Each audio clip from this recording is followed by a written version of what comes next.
नमस्कार, 99 न्यूज में आप सभी दर्शकों का स्वागत है। आज हमारे साथ खास मेहमान होंगे भारतीय जनता पार्टी के सह संयोजक रंजीत सिंह। आइए हम उनसे बात करते हैं और जानते हैं 3 दिनों तक बाबूलाल मरांडी धनबाद में रहेंगे, इस दौरान क्या कुछ कार्यक्रम है उनका। तो आइए सीधे हम रंजीत से भी बात करते हैं। रंजीत जी, प्रदेश अध्यक्ष बनने के बाद बाबूलाल मरांडी पहली बार 3 दिवसीय दौरे पर धनबाद आ रहे हैं, क्या कुछ कार्यक्रम है उनका? बाबूलाल मरांडी जी प्रदेश के अध्यक्ष नियुक्त हुए हैं और आपने देखा भी होगा कि बाबूलाल मरांडी जी के प्रदेश अध्यक्ष बनने से कार्यकर्ताओं में काफ़ी ऊर्जा है। और जैसा कि हम सब जानते हैं कि लोकसभा चुनाव भी अगले वर्ष के शुरुआत में ही होने वाला है, तो बाबूलाल जी का यह भ्रमण एक तो कार्यकर्ताओं से मिलना है और इसके साथ साथ कार्यकर्ताओं में ऊर्जा भरना है।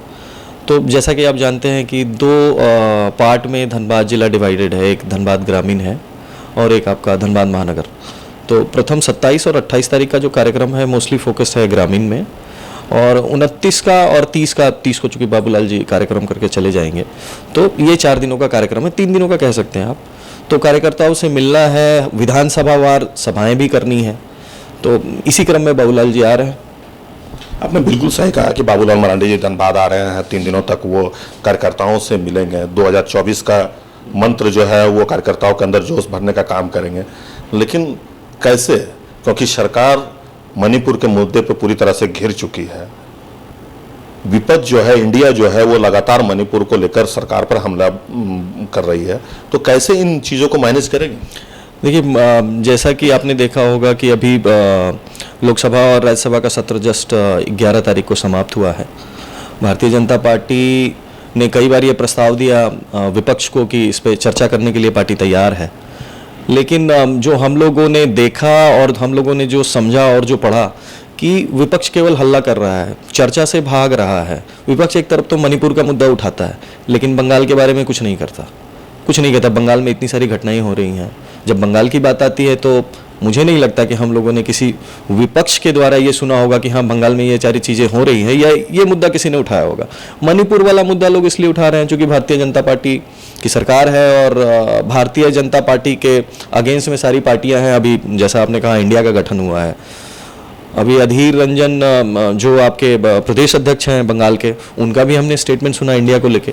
उन्होंने कहा कि सभी पार्टियां एक साथ इसलिए आ रही है कि एक तो भारतीय जनता पार्टी को टक्कर देने की शक्ति नहीं है उनमें, प्लस उन्होंने एक उदाहरण भी दिया कि जब आप देखे होंगे कि समुद्र में जब व्हेल मछली क्रॉस करती है तो छोटी छोटी मछलियां जो होती हैं ना, वो व्हेल का शेप बना लेती हैं। व्हेल का शेप इसलिए बना लेती हैं ताकि बड़ी मछली को लगेगा कि ये भी व्हेल है और वो हमला नहीं करेंगी। तो यही कहीं ना कहीं जो आप इंडिया के गठन की बात कर रहे हैं वो यही है, क्योंकि उनको पता है कि वो लोग मोदी जी को ना चुनौती दे सकते हैं। पिछले चुनाव में भी हमने देखा, उसके पिछले वाले चुनाव में भी देखा, तो कहीं से इनके पास मुद्दा भी नहीं है कुछ। मणिपुर का मुद्दा उठा के आप राष्ट्रीय स्तर पर राष्ट्रीय चुनाव लड़ना चाहते हैं, मणिपुर का मुद्दा छोड़ के। और मुझे नहीं लगता है, और मणिपुर का मुद्दा को मैं मुद्दा मानता भी नहीं हूँ।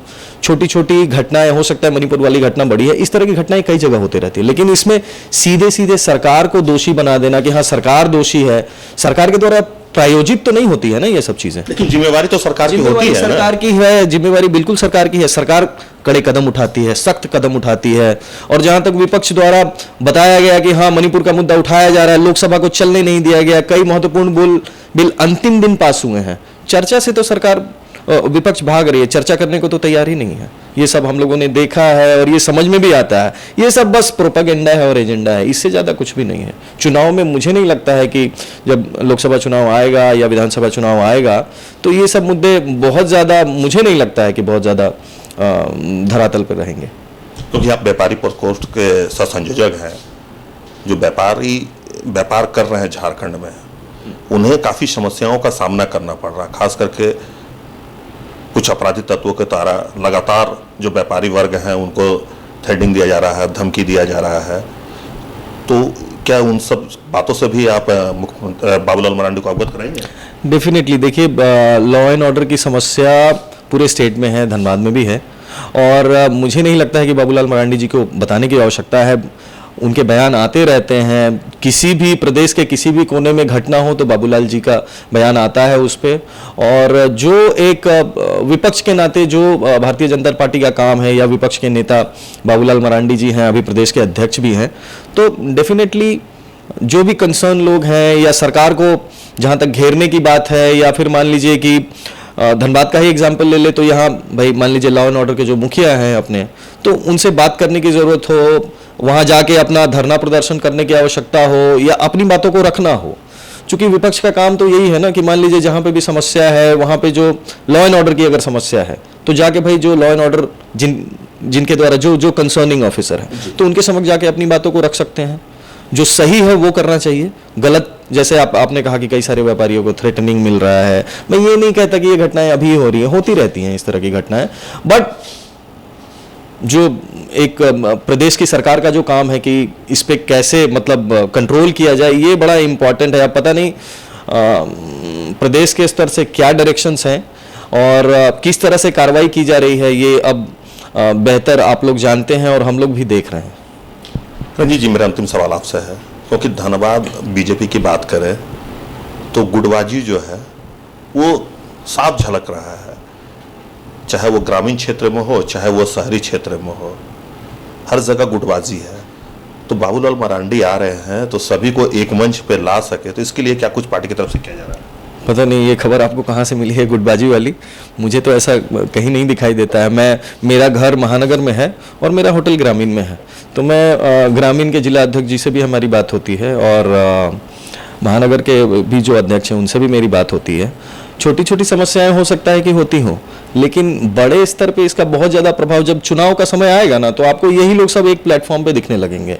छोटी छोटी बातें, आप जैसे हम लोग कहते हैं कि घर में ही हैं, दो भाइयों के बीच में कई बार छोटी छोटी बातों को लेके इश्यूज हो जाते हैं, लेकिन इसका मतलब ये नहीं है कि दोनों भाई जब बाहर से लड़ने की बात आएगी ना, दोनों भाई एक हो जाएंगे, ठीक है।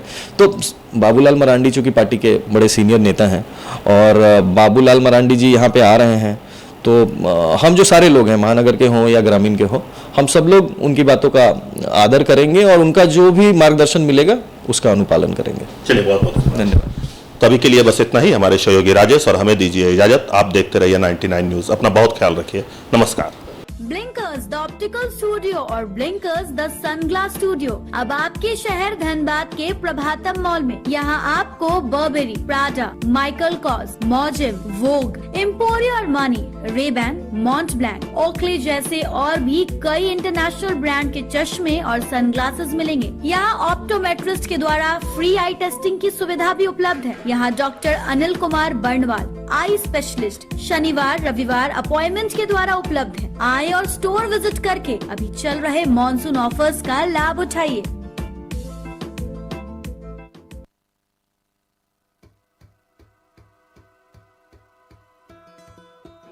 हेलो दोस्तों, मफिन यानी केक, और केक किसे पसंद नहीं है, स्पेशली बच्चों को ये खूब पसंद आते हैं। अलग अलग स्वाद, डिफरेंट फ्लेवर्स बच्चों को बहुत अच्छे लगते हैं, लेकिन साथ ही साथ आपको चिंता होती है उनकी सेहत की। बच्चों की सेहत को खास ध्यान में रखकर क्वालिटी ओवन फ्रेश लेकर आए हैं बहुत ही खास स्पेशल बच्चों के लिए pure, tasty and healthy muffin, 100% pure veg cakes, strawberry, vanilla and chocolate flavour में। जो बच्चों की सेहत से करे प्यार, वो क्वालिटी केक से कैसे करे इनकार। हर बच्चे की पसंद, सिर्फ क्वालिटी केक्स। देवों के देव महादेव आए हैं आपके शहर धनबाद में। 99 बिल्डर्स पेश करते हैं द कैलाशा, पाड़ा ज्योतिर्लिंग मंदिर, बाल गणेश पार्क, नंदी चौक, आदि योगी मेडिटेशन सेंटर, क्लब हाउस और स्विमिंग पूल के साथ आनंद लीजिए मॉडर्न लिविंग का। The Kailasa, experience the spiritual aura. अब तो प्रभु जी प्योर फूड आ गया है धनबाद में। मिठाई, नमकीन, चाट, साउथ इंडियन, चाइनीज से लेकर सात्विक भोजन तक सब मिलेगा। प्रभु जी प्योर फूड, चलो कुछ प्योर खाते हैं। प्रभु जी प्योर फूड अब आ गया है मेमको मोड़ धनबाद में।